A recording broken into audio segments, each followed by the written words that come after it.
थाने की रिक्शा, चेहरे पे दाढ़ी, आंखों में चश्मा, हाय एक झलक दिखलाए, कभी गुवाहाटी में छुप जाए। मेरी नजर से तुम देखो, गद्दार नजर वो आए।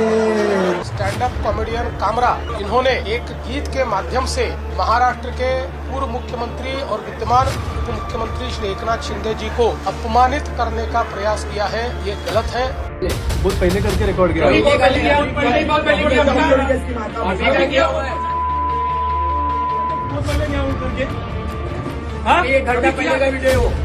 भाइयों बहनों, मैं जानता हूं मैंने कैसे कैसी ताकतों से लड़ाई मोल ली है। कुणाल कामरा ने, मुझे नहीं लगता कुछ गलत कहा है। गद्दारों को गद्दार करना ये किसी पर हमला करने की बात नहीं है। जो गद्दार है वो गद्दार है। मैं मानता हूं कि क्रिटिसिज्म होना चाहिए और ज्यादा होना चाहिए और बहुत तीखा क्रिटिसिज्म होना चाहिए। मैं जानता हूं, लेकिन मेरी शिकायत ये है कि आजकल क्रिटिसिज्म नहीं हो रहा है।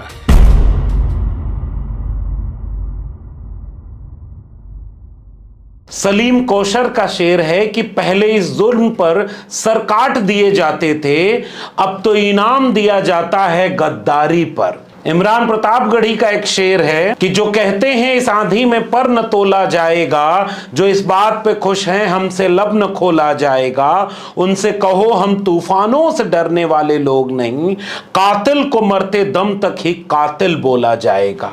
गद्दार, कातिल, तानाशाह, अगर ऐसा आजकल आप किसी कॉमेडी शो में बोल दें तो हो सकता है कि आपके ऑफिस पर हमला कर दिया जाए और आपकी आलोचना आपको मुकदमा करके जेल डालने का रास्ता दिखाने लगे और लोकतंत्र मजबूत करने के लिए आपकी आवाज को कमजोर किया जाए। हम बात कर रहे हैं कुणाल कामरा की एक वीडियो पर, और इसके बहाने जरा हम आज के लोकतंत्र की और लोकतंत्र में आलोचना की अहमियत पर प्रधानमंत्री नरेंद्र मोदी जी की सलाह पर गौर करना चाहते हैं। सबसे पहले आपको देश के आदरणीय प्रधानमंत्री जी की इस सलाह पर गौर करना चाहिए। मैं मानता हूं कि क्रिटिसिज्म होना चाहिए और ज्यादा होना चाहिए और बहुत तीखा क्रिटिसिज्म होना चाहिए, लेकिन मेरी शिकायत ये है कि आजकल क्रिटिसिज्म नहीं हो रहा है। तो आपने सुना कि आलोचना लोकतंत्र की आत्मा होती है, क्रिटिसिज्म होना चाहिए, और अगर क्रिटिसिज्म नहीं होता है तो लोकतंत्र कमजोर हो जाएगा। और यह बात कोई प्रधानमंत्री जी ने पहली बार नहीं कही है। आदरणीय प्रधानमंत्री इसके पहले भी कई बार यह कह चुके हैं कि मैं चाहता हूं कि एक मजबूत विपक्ष रहे, लोकतंत्र में आलोचना हो, आप मेरी आलोचना करिए। मीडिया के लिए भी प्रधानमंत्री नरेंद्र मोदी ने एक इंटरव्यू में कहा, उन्होंने कहा कि अगर आपको डर लगता है तो आप मीडिया में मत आइए। मीडिया का काम है सवाल पूछना, मीडिया का काम है आलोचना करना, और हमें एक मजबूत सवाल पूछने वाला मीडिया चाहिए। अब आदरणीय प्रधानमंत्री जी की बातों को आगे बढ़ाते हैं। लोकतंत्र में अगर आप संसद में खड़े होकर गाली दें, आप अगर भाषण देते समय गोली मारने का आह्वान करें, अगर आप अपने विपक्षी नेताओं को गाली दें, आप देश में किसी जगह पर खड़े होकर गाली दें, बशर्ते कि आप भारतीय जनता पार्टी और सरकार के व्यक्ति न हो, तो आपका लोकतंत्र की मजबूती में एक अहम योगदान माना जाएगा। अगली बार जब आरएसएस के लोगों से देश के सिलेबस की किताबें चेंज कराई जाएंगी तो एक चैप्टर उन गालीबाज नेताओं के ऊपर भी बनाया जाए, जिससे कि आने वाली पीढ़ी के बच्चे जान सकें कि जिन जिन ने गाली दी, जिन जिन ने नफरती बयान दिए, उन लोगों को कैसे तरक्की मिले, ताकि आने वाली पीढ़ियां सबक लें कि अगर आपको कामयाब होना है तो गाली देना कितना जरूरी है। लेकिन अगर कोई आलोचना कर दे और आलोचना में सवाल पूछ दे, इस देश में तमाम लोग जेलों में हैं जिनका सरकार से सवाल पूछने का या सरकार से अलग राय रखने का इतिहास रहा है। कुणाल कामरा के साथ भी यही हो रहा है। कुणाल कामरा एक स्टैंड अप कॉमेडियन है जो लगातार अपने वीडियोस के जरिए पहले भी चर्चा में रहे। पहले भी इस देश में लोकतंत्र की अगुवाई कर रहे तानाशाहों ने कॉमेडियनों के ऊपर तमाम तरह की बंदिशें लगाई। बंदिशें तो मीडिया वालों पर भी लगाई। जिन्होंने बंदिशें मान ली वो लोग आज मीडिया की दुनिया के सरताज बने हुए हैं। वो चापलूसी के सवाल पूछते हैं और सरकार के एजेंडे को आगे बढ़ाते हैं। बंदिशें तो उन प्रोफेसरों और वाइस चांसलरों पर भी लगाई, ब्यूरोक्रेसी के लोगों पर भी लगाई, जजों और कर्मचारियों पर भी लगाई जो आज सरकार के गुणगान गाते हैं। वो कामयाब हैं, वो तरक्की कर रहे हैं, और जो सवाल करने वाले, सरकार से अलग राय रखने वाले, आरएसएस के खिलाफ काम करने वाले लोग हैं, वो मुश्किल में हैं। वो एक शेर है ना कि वो जो सर रखते हैं, सर के भीतर मगज रखते हैं, आजकल वो बड़ी मुश्किल में है। मैंने अपनी किताब प्रोफेसर की डायरी में भी इस बात का जिक्र किया था। और हाँ, सवाल करने के चलते कोई नौकरी से बाहर है तो कोई देश से बाहर जेलों में है। और कुणाल कामरा ने अपनी वीडियो जहां खत्म की, वहीं पर उमर खालिद का जिक्र था। जिस स्टूडियो में यह वीडियो शूट किया गया, जिसका पता नहीं कि वीडियो कब शूट किया गया रहा होगा, भावना आहत गैंग उस स्टूडियो पहुंच करके तहस नहस कर देता है, गालियां देता है, और उसे पता ही नहीं कि वीडियो पहले शूट हुई होगी, अपलोड हुई है 24 घंटे पहले, और इस वीडियो ने तहलका मचा दिया। मुकदमा हुआ, और सुनिए उस शख्स को, शिवसेना युवा का ये प्रभारी है, और खुलेआम ये धमकी दे रहा है, जिसको पुलिस पकड़ कर ले गई है और लोगों के ऊपर मुकदमे भी की हुई है कि वो तोड़फोड़ क्यों करते हैं। It is not about taking any law in your hands. It is purely about your self-respect when it comes to elders or respectable citizens of the country, of the state. And when it is about your self-respect, you don't think about it as your family. And when your elders are targeted, you will target someone who is of this mentality. Message is clear. अभी तक तो ये trailer है, picture अभी बाकी है.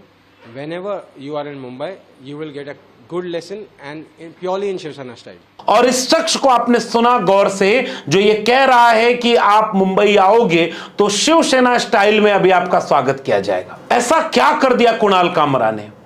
उसने किसी को गद्दार बोल दिया, उसने किसी को तानाशाह बोल दिया, उसने कुछ गीत गा दिए, उसने कुछ व्यंग कर दिए। हास्य व्यंग कला संस्कृति का हिस्सा है।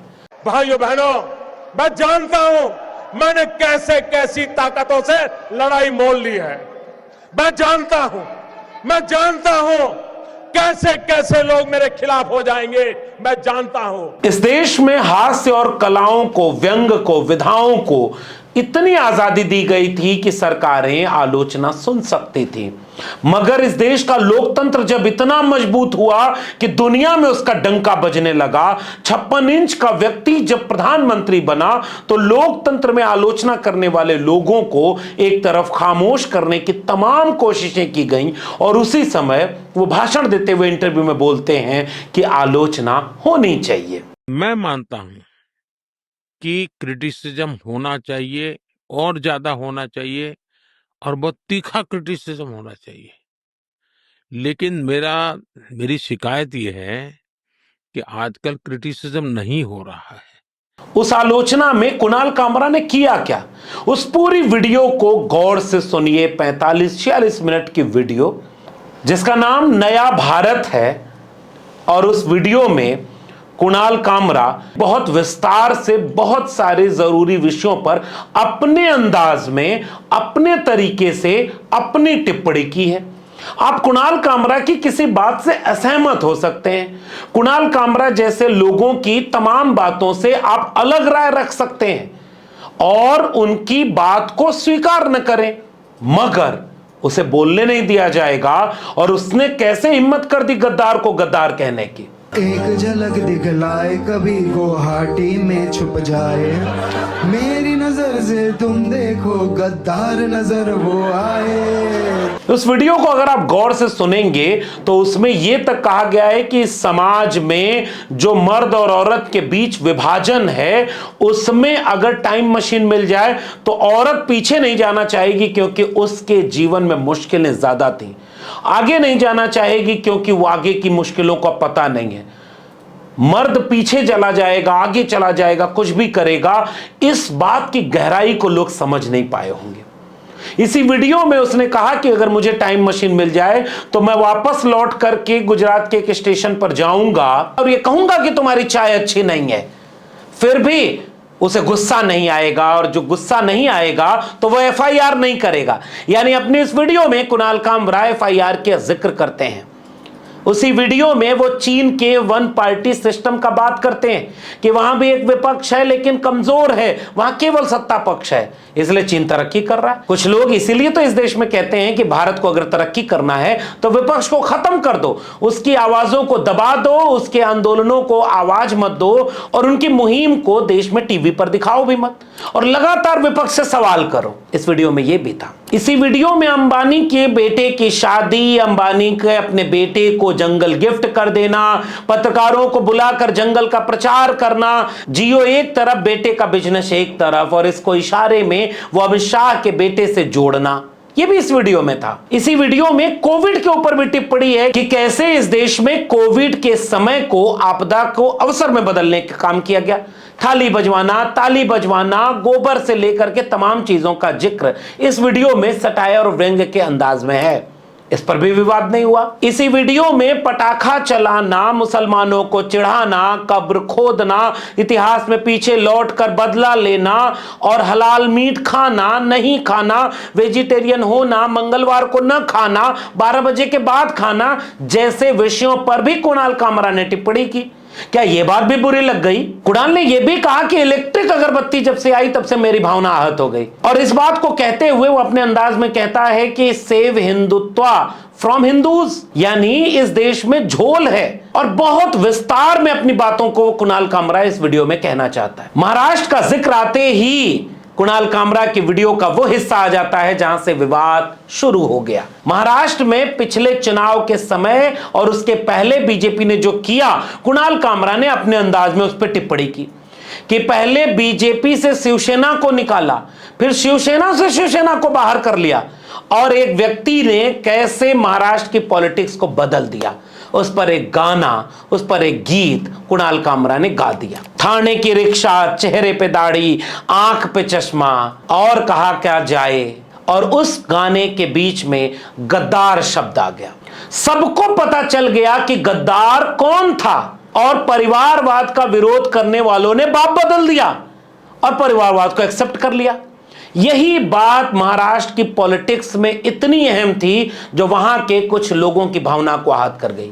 और इसी का सवाल जब पूछा गया उद्धव ठाकरे से, तो उद्धव ठाकरे ने क्या जवाब दिया, जरा आपको सुनना चाहिए। कुणाल कामरा ने, मुझे नहीं लगता कुछ गलत कहा है। गद्दारों को गद्दार करना ये किसी पर हमला करने की बात नहीं है। जो गद्दार है वो गद्दार है, वो छोड़ो। वो नहीं, वो पूरा गाना आप सुन लो, चाहिए तो आपके पास होगा तो बजा कर दिखाओ। उसी गाने का जो अर्थ है वही तो है। नहीं, इस हमले से शिवसेना का कोई संबंध नहीं। ये गद्दार सेना ने किया है, इसका कोई शिवसेना से लेना देना नहीं है। जिसके खून में गद्दारी है वो शिवसैनिक हो ही नहीं सकता। गद्दारांचं उदात्तीकरण करणारा। अब एक बात का जवाब दीजिए, गद्दार को गद्दार बोल देने से क्या वाकई सजा हो जाएगी? क्योंकि ये गद्दार जो कल था वो आज का राजा है। लोकतंत्र में आलोचना फिर कैसे होगी? और मोदी जी ने जो जिम्मेदारी दी है उस जिम्मेदारी को निभाना इस देश का सजग नागरिक होने का परिचय है। मोदी जी ने कहा है कि क्रिटिसिज्म होना चाहिए, तभी लोकतंत्र मजबूत होगा। मैं मानता हूं कि क्रिटिसिज्म होना चाहिए और ज्यादा होना चाहिए, और बहुत तीखा क्रिटिसिज्म होना चाहिए। लेकिन मेरी शिकायत यह है कि आजकल क्रिटिसिज्म नहीं हो रहा है। और कुणाल कामरा ने कुछ गीत अपने वीडियो के आखिरी में गा दिए। जैसे पहला गीत कुणाल कामरा ने अपनी वीडियो में सीबीआई और ईडी के इंडिपेंडेंस से जोड़ करके बना दिया, और विस्तार में उन्होंने बनाया कि कैसे इस देश में सीबीआई और ईडी का दुरुपयोग करके विपक्ष की आवाजों को दबाना, लोगों को खरीदना, परेशान करना, अपने खेमे में मिला देना, सरकारें बनाना, सरकारें गिरा देना, यह सब कुछ इस देश में हुआ।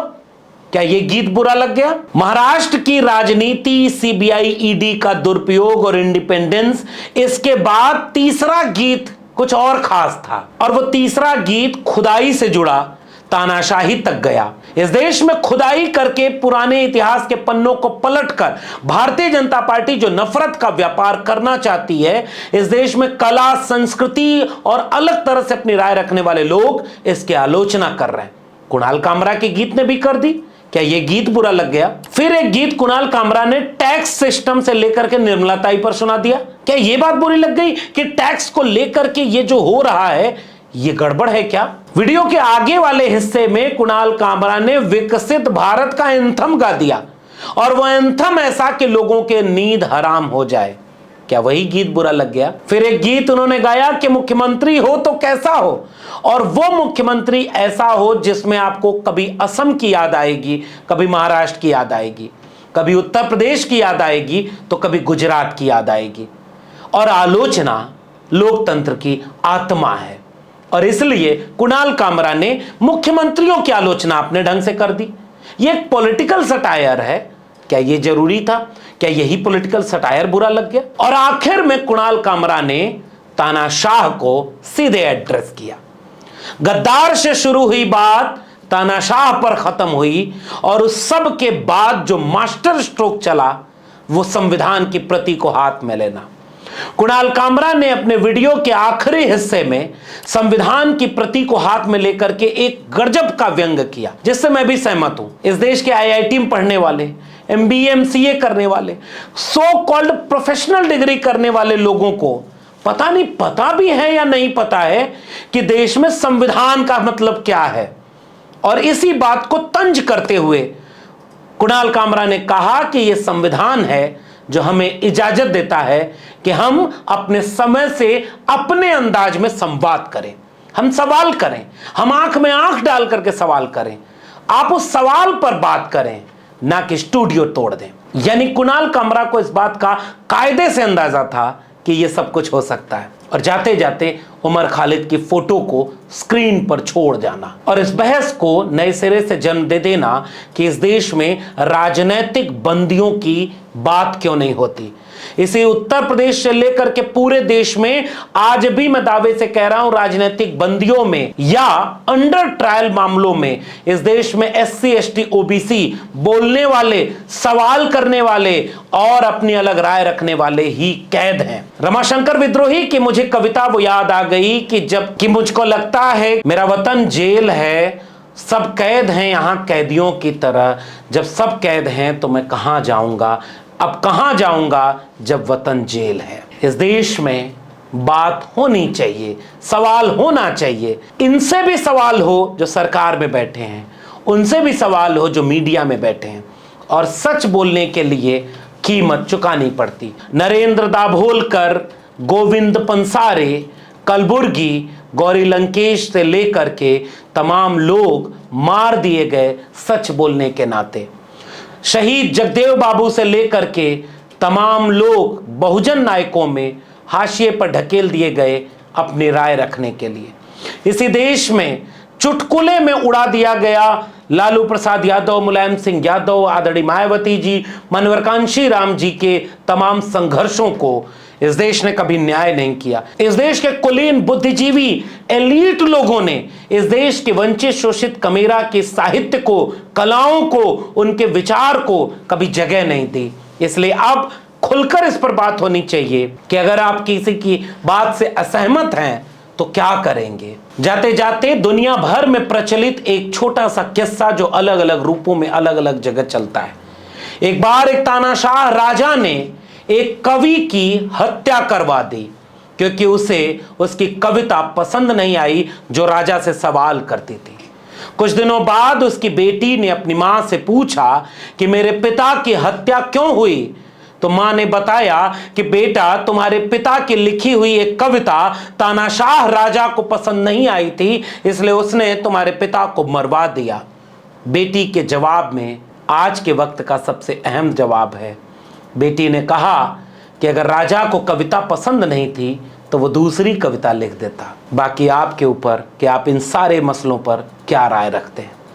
आप अपनी राय नीचे कमेंट बॉक्स में जरूर बताइएगा। अगर ये वीडियो पसंद आई हो तो इसे लोगों तक शेयर करें। अगर आपने अब तक भी मेरे चैनल को सब्सक्राइब नहीं किया है तो सब्सक्राइब कर लीजिए, ज्वाइन के बटन दबा करके हमें हिम्मत दीजिए। अगर आप इसे फेसबुक या ट्विटर यानी X पर देख रहे हैं तो फॉलो करना मत भूलिए। फिर मिलेंगे, तब तक के लिए बोल के लब आजाद हैं तेरे, बोल जुबां अब तक तेरी है। शुक्रिया।